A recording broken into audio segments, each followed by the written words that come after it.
नमस्कार प्रणाम। आज हम आपका एक ऐसा तजुर्बा बतावे जाइत है, एक ऐसा उपाय बतावे जाइत है, जरूरत पड़ी आगे वह के 10 दिन में। तो ध्यान से सुनो का हम बतावे जाइत है।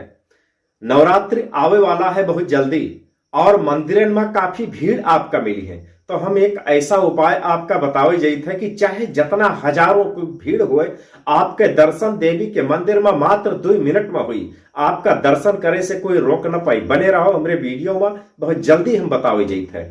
तो आप चाहे जहां भी जाओ, कोनो धार्मिक स्थल पर, चाहे जहां देवी माँ के मंदिर पर, देखत हो कि कतारों कतार तमाम स्त्री पुरुष सब लागे हैं, एकदम लाइन में लगे हुए हैं।